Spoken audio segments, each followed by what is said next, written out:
for joining our Sutras Introductory Self-Defense class, led by 9th degree Master Belt Sensei Roger Hamilton, and also assisting him, his son, Omar Hamilton, who is a 3rd degree Black Belt. Good afternoon, folks. Just to let everyone know that this curriculum is designed to offer someone with any experience or no experience at all practical tools to survive an intrusion or an attack. Please, Sensei Roger, please go ahead and start the session. Thank you so much for your time. You are welcome very much, Asa. Thank you for your invitation.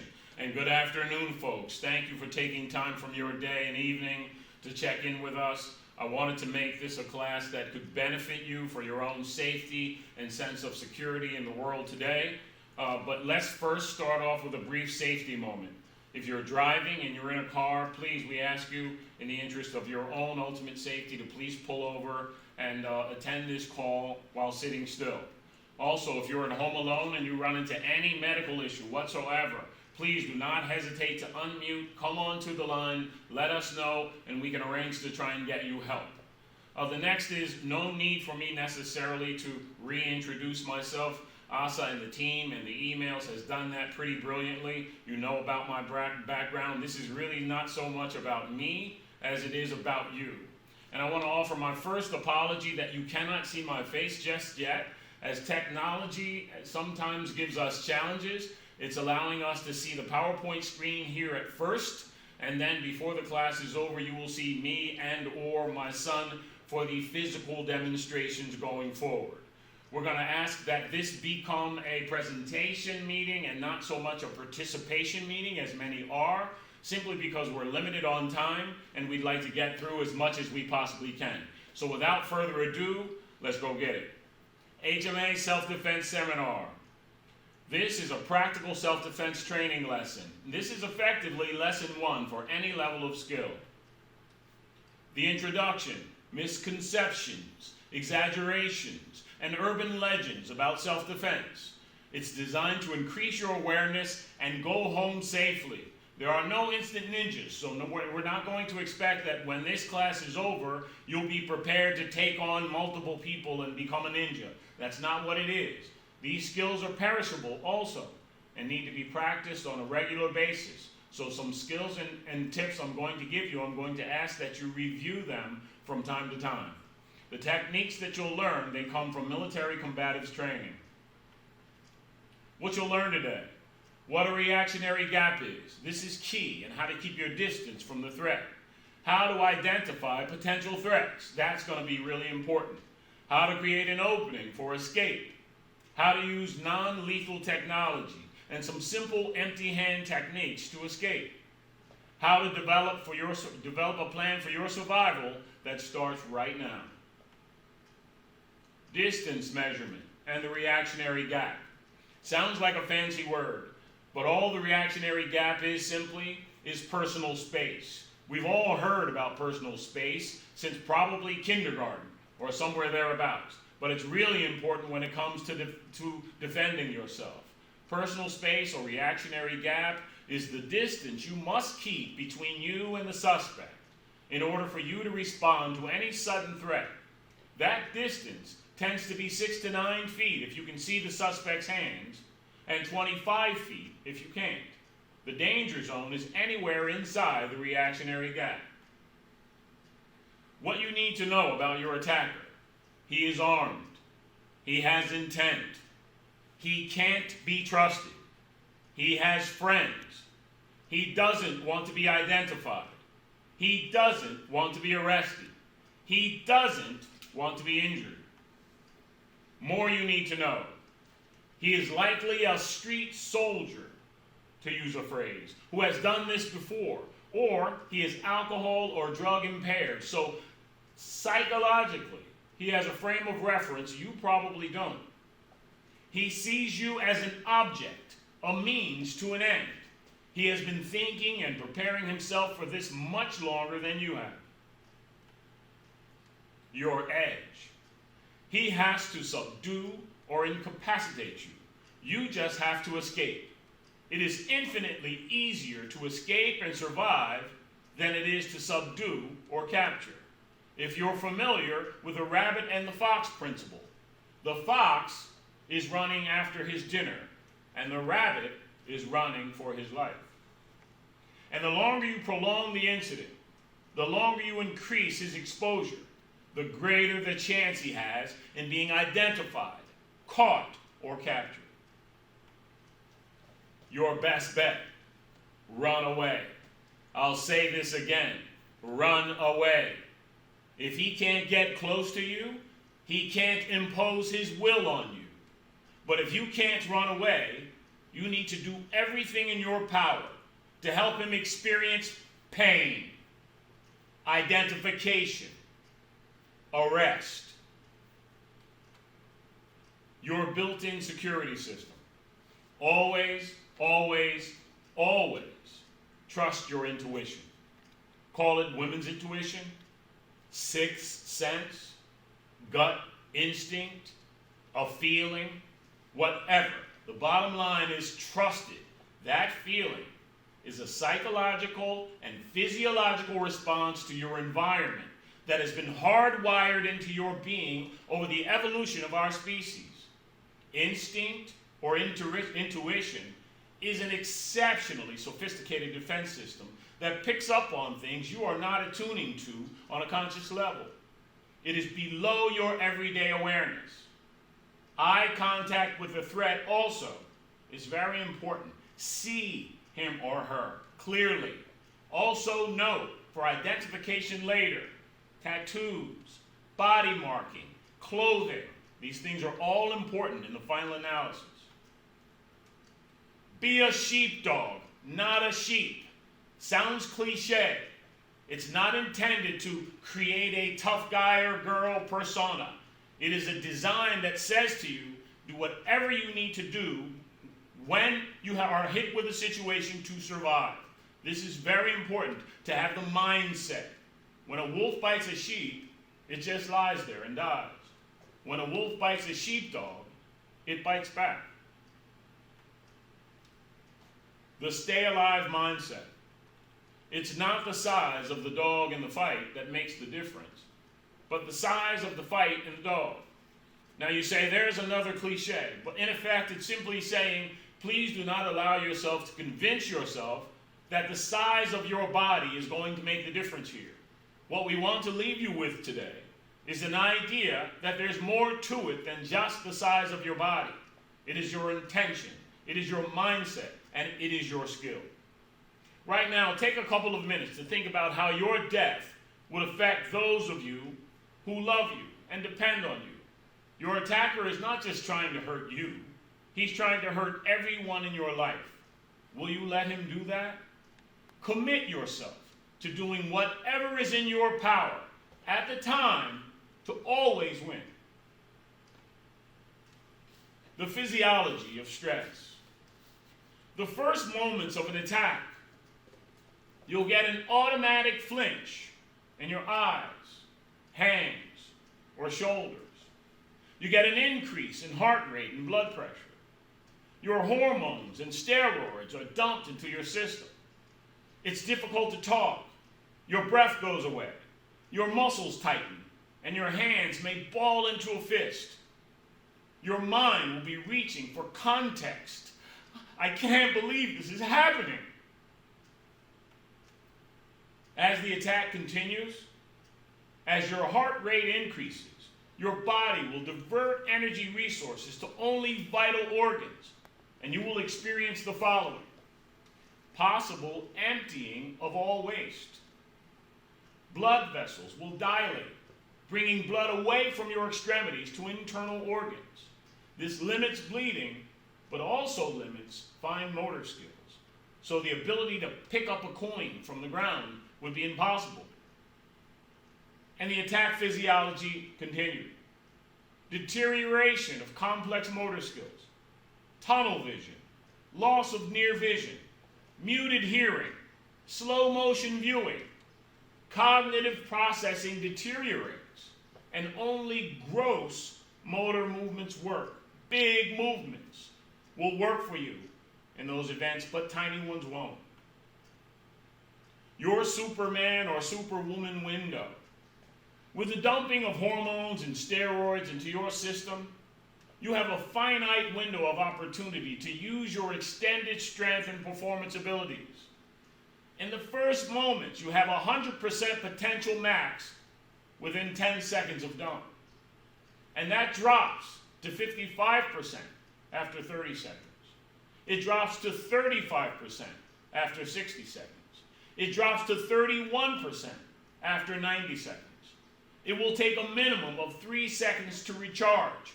So your body is going through major changes when stress hits you hard. Anyone who's been in an auto accident understands that this phenomenon is real. Your body and mind go to a different place after a stressful exchange like that one. After the attack, after you have survived and your assailant is being taken to the hospital or loaded into a hearse, your body will rebound from the massive chemicals secreted to help you stay alive. It takes only 3 minutes of relaxation to initiate uncontrollable shaking with difficulty talking, drop in heart rate and blood pressure, extreme fatigue. Shock symptoms include nausea, clammy skin, or dizziness. Your memory will be negatively affected for at least the next 24 hours. Why should you know this physiology stuff? One, to limit your surprise.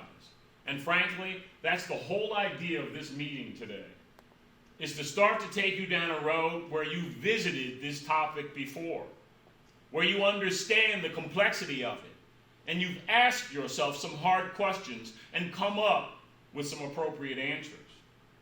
Next, increase confidence in your own innate abilities to move through a situation. Many of us don't think about this on a daily basis. We have work to do and mortgages to pay and children to raise and all manner of things to do.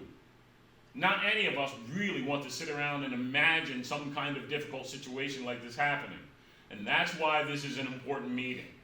And that's why when we focus in this meeting, I want you to stay with me, because we're going to focus on being very, very intentional, very, very focused on surviving our situation. And we need to implant it in our brains right now. So just focus on doing the worst first and getting yourself home. Now, this is a very negative slide. There are so many things that exist in our society today, and unfortunately, this one very much does. The active shooter. There are 3 principles that really apply to the active shooter that we must be aware of, and as unfortunate and sad as it is, we want to survive a situation. So the first thing is to get out. If you hear or you acknowledge that there's a shooter nearby, you need to get out. Get as far away from the situation as you possibly can, if you can. And you need to, very importantly, silence your phone immediately. The last thing you want is some active shooter running around and here's your phone as a focus. Please remember this. If this happens, silence your phone immediately. The next is hide out. Find some place secure to get out of line of sight and stay quiet. And in the final analysis, if it's possible and if it's absolutely necessary, with you or whoever's involved with you, is take out.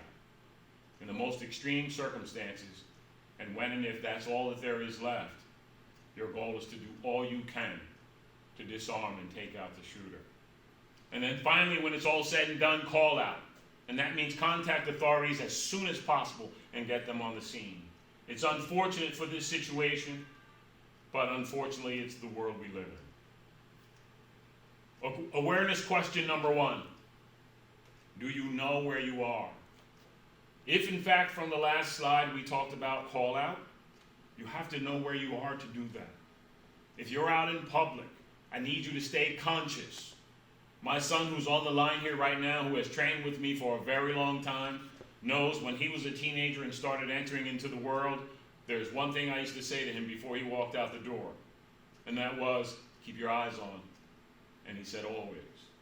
And I would say it every time he left, keep your eyes on, and he would say, always. And to this day, I would say to you, keep your eyes on, and I'm hoping you always do. Knowing where you are is extremely important. And the hierarchy is very simple. The address, if you know it, plain and simple. The location, where are you in a city or a place? Where's the landmark, the nearest, largest landmark that you can find? What's the cross street if you can remember it? Effectively, you need to present this information if asked. What town are you in? Stay cognizant, stay focused, stay alert on where you are. Non-lethal technology drill number 1. We want to discuss this. The first thing, this is going to be posed as a question, and on today's meeting, since we're not interacting, I'm not going to get an answer, but I want you to think about it. And we often will teach our children this phrase, watch out for bad guys. But let me ask you, and I want you to contemplate this, what does a bad guy look like? Do we have a conception of what that is?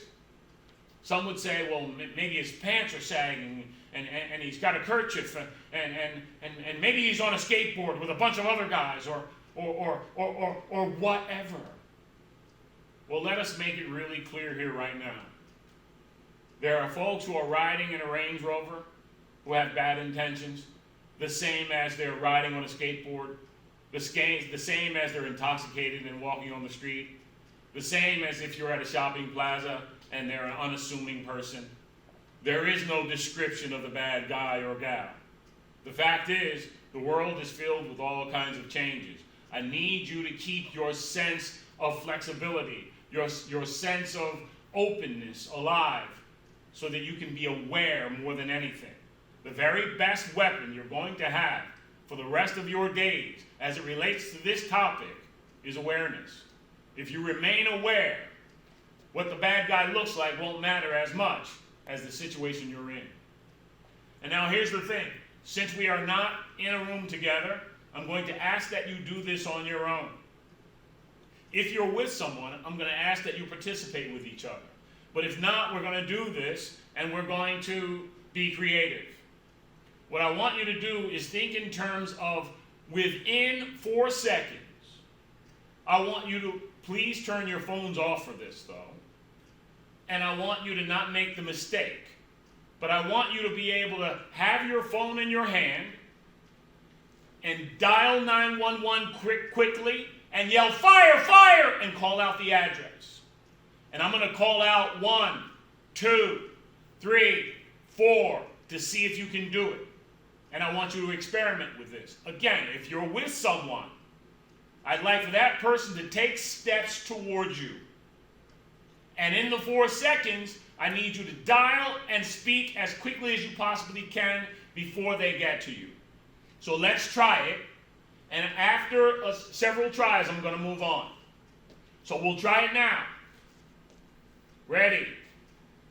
Phone in hand and off, if you would, please. Ready? 1, 2, 3, 4.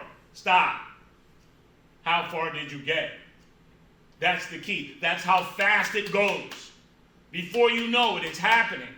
And you have to respond. Why do we yell fire? Because characteristically, in the world we live in, if you say help, you may not get help. But when you yell fire, someone is generally going to respond. Also, when the assailant is in front of you, stop is an operative word. Stop! And notice how my tone of voice increased. I did that intentionally because I want you to feel the vibration from inside of me. Now, let's try it again. Same thing, same way, if you would, please. Ready? 1, 2, 3, 4. How did you do? Did you do better? Were you able to dial? Were you able to start speaking? Did you get nervous? Did you fumble the phone? Did you start to feel your heartbeat increase? That's what we want to duplicate. We want to have an idea that we've been here before and we can respond. We know we can because we worked through the barrier. Next, now put the phone in your pocket if you would please. And we're going to do the same drill. If you're with someone, you're going to be the attacker. And I need you to touch the person's shoulder when you get to them within the 4 seconds. Stay ready, and here we go. 1, 2, 3, 4, and stop. How did you feel? What were your experiences? If you're with someone and you're the attacker, how does that feel? The power, the aggression, etc. These are very important facts here, so I wanted you to have that exercise. Someday, perhaps we'll do a physical class and we'll do some of these things in person. But for now, I wanted you to experience it. Escape from a locked truck. An abduction may be the result of a staged automobile accident. Be mindful of this. Common ruses used by kidnappers to apprehend a target on the road include the bump. The attacker bumps the target's vehicle from behind. The target gets out to assess the damage and suddenly finds himself or herself in the trunk of a car. The Good Samaritan.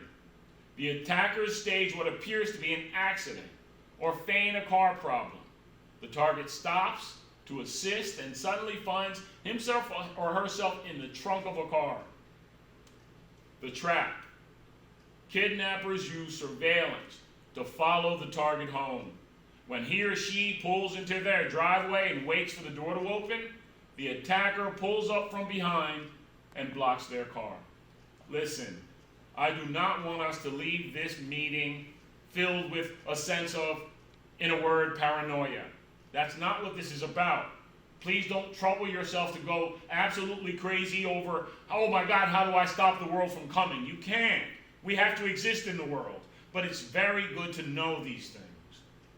But you don't have to remain in that state.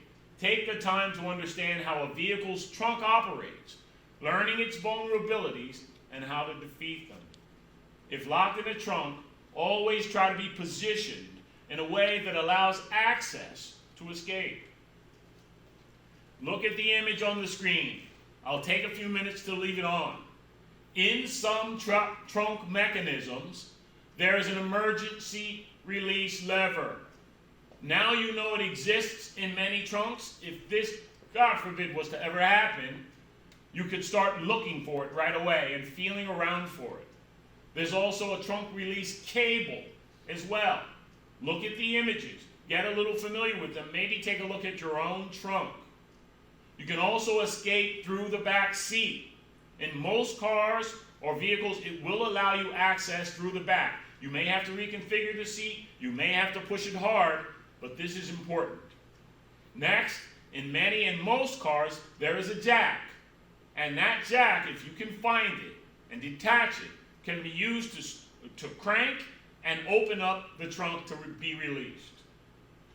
And next, kick out the brake lights and try to get a hand through the opening to attract the attention of other drivers. This is important as well, because now you have someone following the car, seeing you trying to get attention. These are very important issues. Time for movement. Empty hand techniques. Maybe you forgot your pepper spray. And in this meeting or this training, we're not going to talk pepper spray.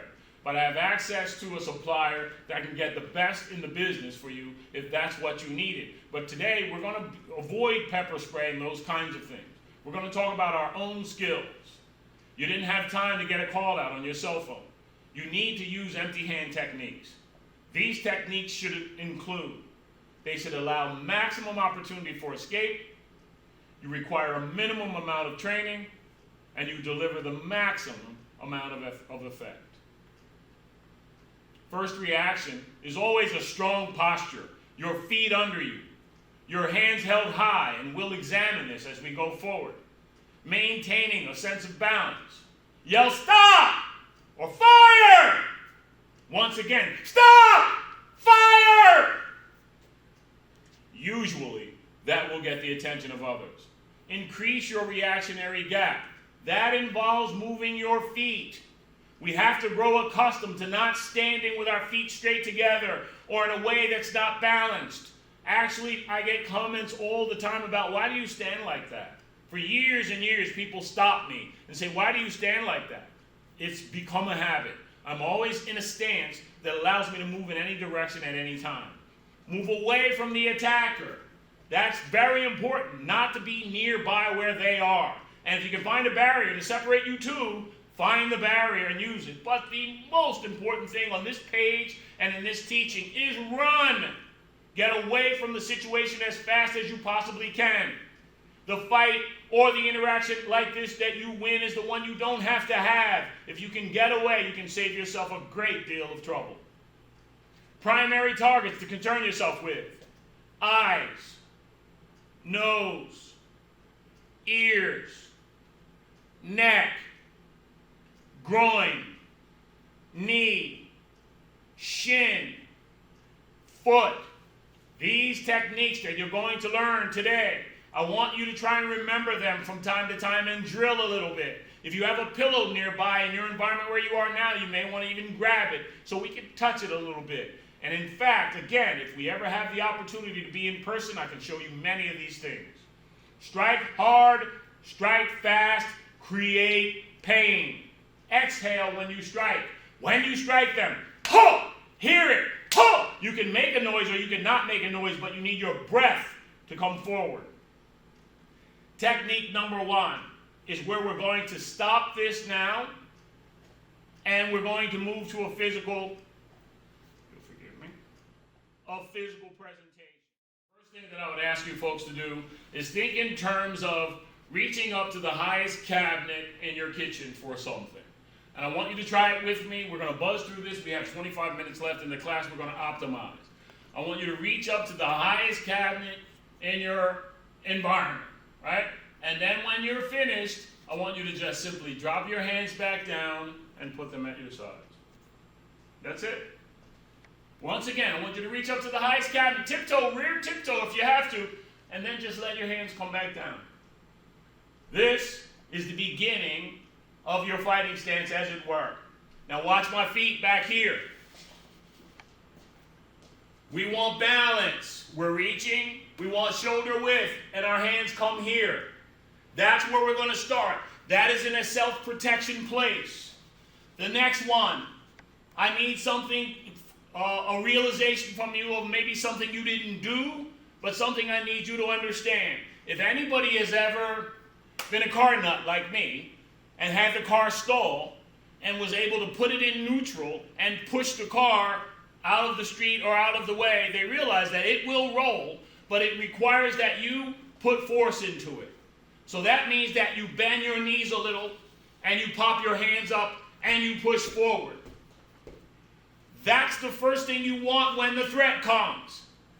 Stop! Whoa, whoa, listen, notice the feet move. I never want you to go more than 3 steps back before you alter. Listen, stop, I don't want any trouble. Listen, move. Notice the lateral movement. So again, we began with our hands somewhere here, and they just open. Our hands are somewhere nearby, and they simply open, that's all. Once they open, you start pushing the threat back away from you. The next technique associated with this, I want you to hear clearly. Here is what I'd ask you to do if you could, please. Simply grab your phone, I know you have one nearby, and pick it up, answer the phone. And then place it back down. Answer the phone. Now take your opposite hand, remove the phone. That's where you want your hand. When the situation comes, you simply answer the phone. You answer the phone. You answer the phone. That immediately gives you cover on your body on that side.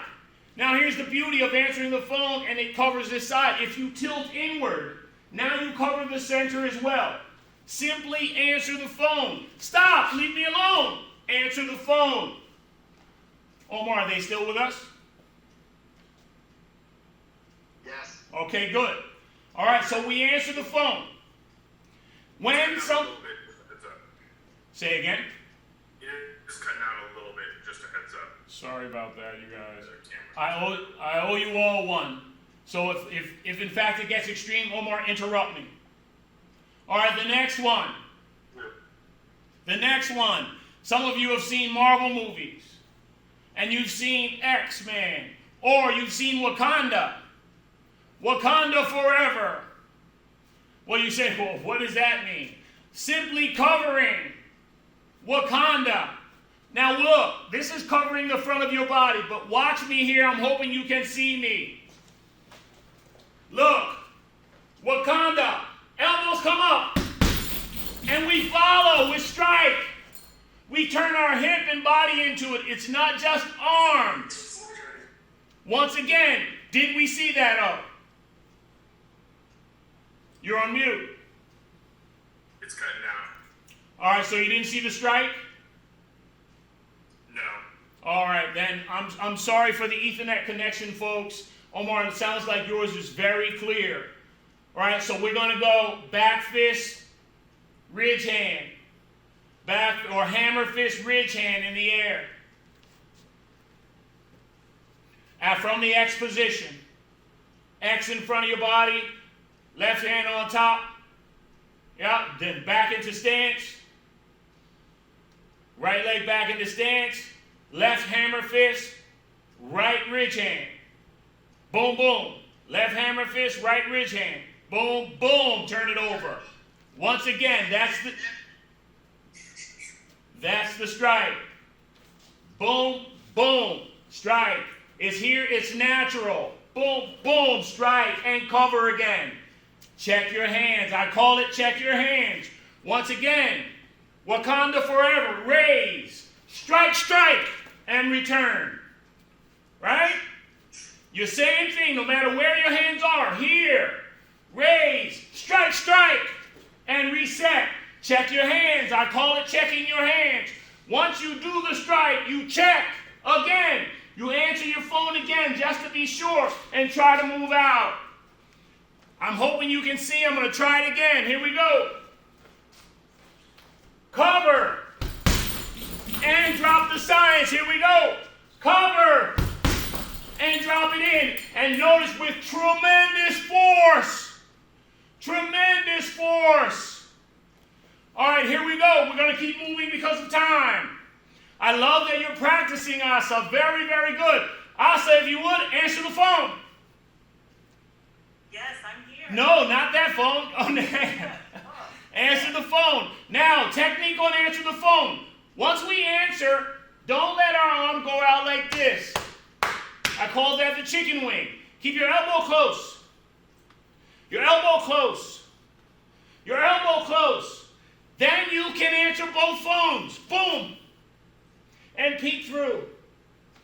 All right, next one, as we're going to keep moving. I love the practice. I love it. When you hear me say, check your hands. Boom.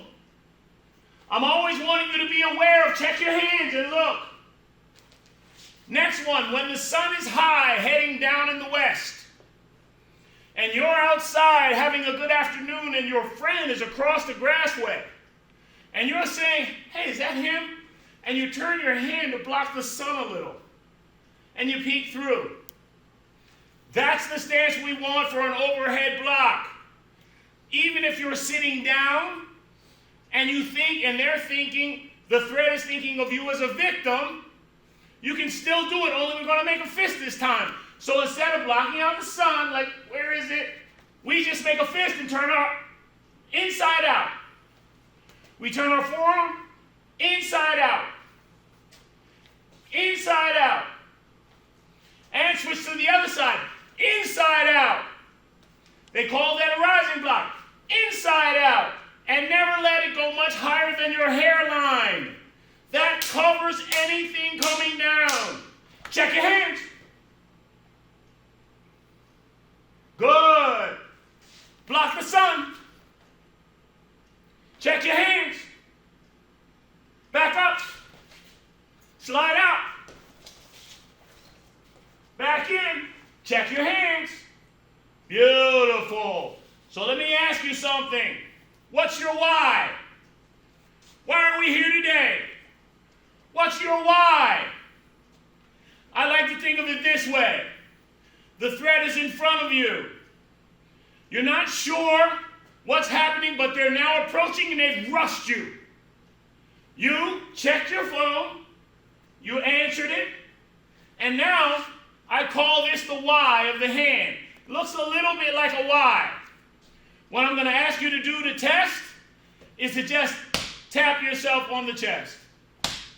Tap yourself on the chest. And now, that's the Y strike. That's the Y strike. When the threat is coming, answer the phone, Y strike. Answer the phone, Y strike. Why? Because it's important. Right? Rosenblock, Y strike. Simple, straightforward. Rosenblock, Y strike. Realistically, I love the practice. That's what's going to get you there. Next one. Applaud for your favorite artist. Applaud for your favorite artist. Now, we don't want this clap, the cute one. We want the palms to palms clap. We want to applaud.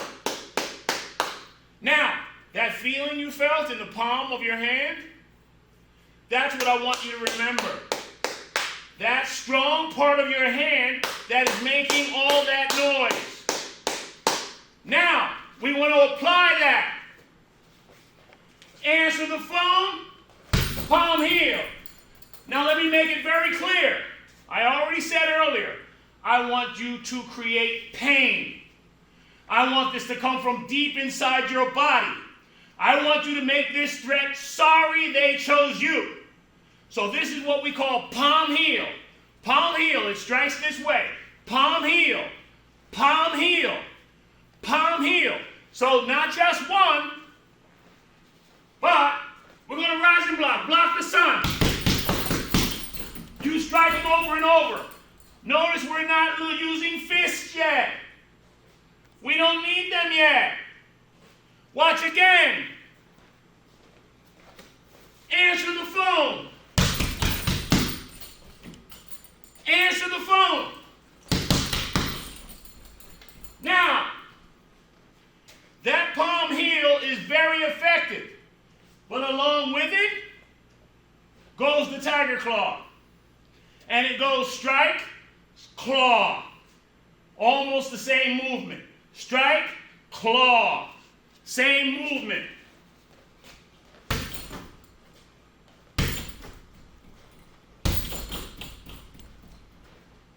Very devastating strike. Very devastating strike. On the same level, palm heel, tiger claw. Now we have chin jab. Like the Y strike, and I don't know if you tested it, but when you were doing it, did you feel that thrust on the throat? It's very effective with simply the Y of your hand. And now we have the chin jab. The chin jab being very important. Check your hands. Good, Asa. Good, good. I like it. Rosenblock. Good, good, good, good. Very nice. Check both hands. Check left hand. Good.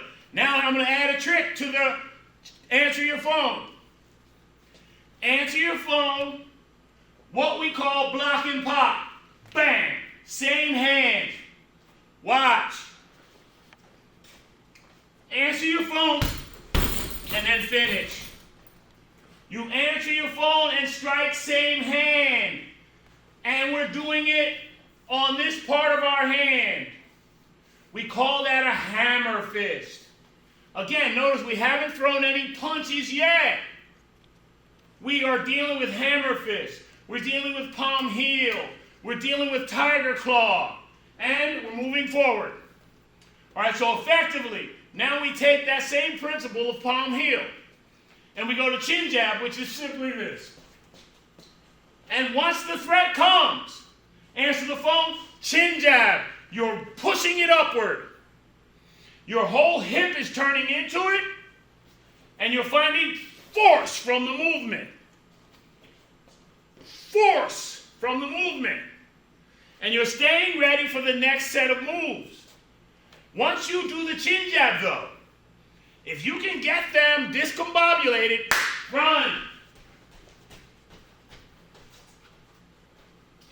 And now it's time to emphasize everything that happens. Rise and block. Palm heel. Run. Out of there. We want you as effectively out of there as you possibly can be. Huh? Now, here's the thing. After those strikes, and you learn them, answer the phone. Now, the threat is coming to you. And effectively, you checked, but it wasn't enough. Now they're trying to grasp you. So effectively, you need some methods of getting them off you. We're going to go ear smash. And then I want you to stay with me. The threat is nearby, is coming to you.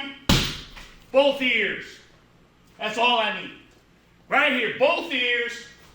Threat, both ears. You can get away with one ear, but there is no feeling like it in the world. One more time. Just so happens, you answer the phone. Bang! If you have to. Palm heel. And later we'll learn kicks or more. But for now, you get it. Palm heel is your money. Your hands come here first as the first option.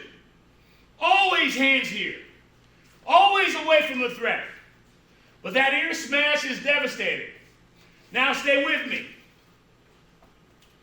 Let's look at some of the vulnerable targets.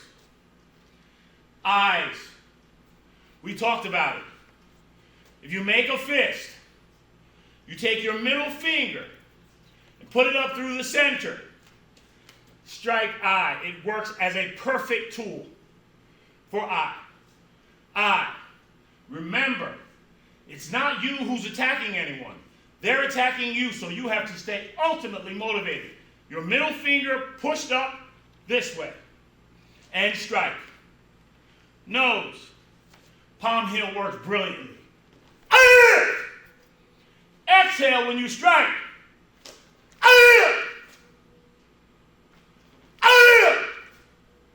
You make sure they feel it. That nose crush makes both their eyes water, can easily break the nose, and can move you to run. That's what you want. Here, we talked about ears already, but just to revisit it, either ear, all I'd ask you to do is push on your own ear. Just push it gently. Now imagine that with all the force you have. Both. It is a tremendously effective strike. We talked about chin jab, but with chin jab, as it rises, there's neck. We've all heard the phrase karate chop.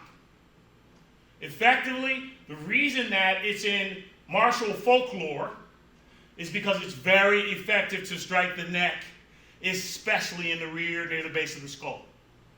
But on any side of the neck, so I'd ask you, touch your own neck and just touch it a little bit. You'll already feel how vulnerable it is. Now we're going to talk about a part of the face or head that is very, very vulnerable and can literally kill someone. And that's the temple. You have to be careful. But just like that middle finger sticking up in the center that doesn't seem like very much, now we take our thumb and slide it into a really tight fist. And that tight fist, striking on the temple, is extremely effective. To the point where it can be quite deadly. You have to be careful with that one. And it's just above, just right about just under the top of the ear.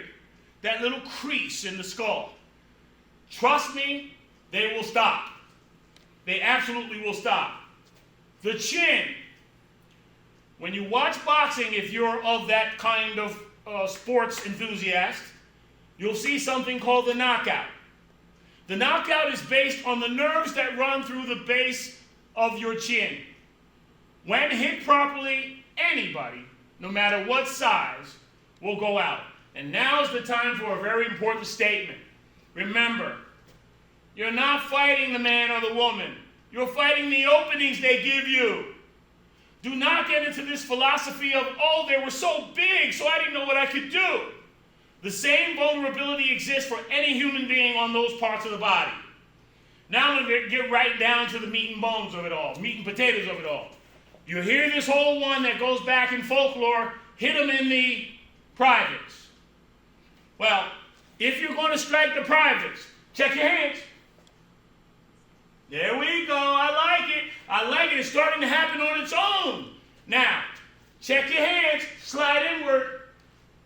Now your whole body's covered. Now nothing can really get in unless you let it in. Now that's what's the beauty of always having your hands somewhere where you can use them. Push the car. Block the sun. Now, here's the private part strike. You think, oh, kick him or punch him. Look, you open your hand up in a knife hand. Notice that the thumb is tucked. And notice that it's nice and tight. Really tight. So watch here. The groin strike, rise and block. The groin strike, notice how my foot steps forward and I drop extra momentum in with weight and balance again. Tight, tight fingers together. Answer the phone. It fits perfectly in the pocket. When you do that, you are sitting perfectly in the pocket. Now, let me make something really clear. We have 5 minutes left in the class. There are basic principles that exist here. We could explore ad nauseum, let me tell you. And you could have yourself not only a really, really strong class and a lot of awareness, but you'll input the drill into your body. But we're starting here and right now. So one of the things I want to talk about that's very practical is the stomp. You notice I haven't talked about kicks, and we're coming here, and that kind of stuff, and different kicks and all. No. But if you're in an area, and you have a knee nearby, or you have a shin nearby, simply stomp with all you got. You simply stomp. You stomp as hard as you possibly can. You just press down with that stomp. Do everything you can to do it. Back to X. X. Strike. X. Strike. I want you to be aware of how to get them off me. Fire! Stop! Basic principles at large here. Pick up anything. Be aware.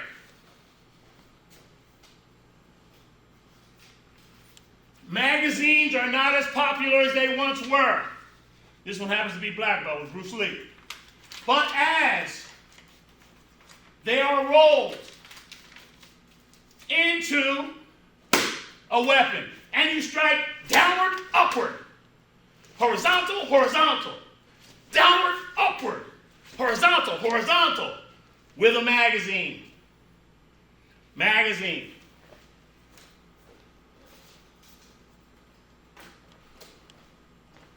Everybody has a pen nearby.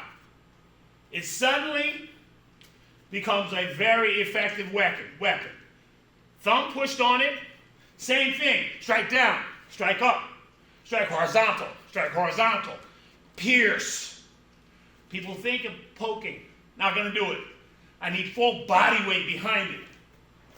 Now, next one. Another pen. But it happens to be a permanent marker. Same drill. Strike, strike, strike, strike. But notice one thing about the permanent marker. If you have to identify the suspect, especially quickly, he'll have permanent marker all over his face. Important. One that's sitting around every environment. Good old scissors. Real quick, just time check.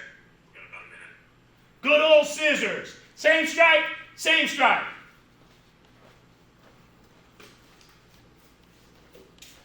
This is aluminum metal water bottle. Very simple. Same thing. Same stripe, same stripe, same stripe. So, ladies and gentlemen, I wanted to make you aware that this is one of the best steps going forward for your safety. I'm very pleased that we could participate in this. If we ever want to do it again, I can promise you technical difficulties will be solved. You can see my passion. You can see my sweat. You can see my motivation. You can see that my son is involved in impromptu, didn't even know he was going to present, and he could give you some basics. Not only are basics important, but they enlarge into higher level techniques.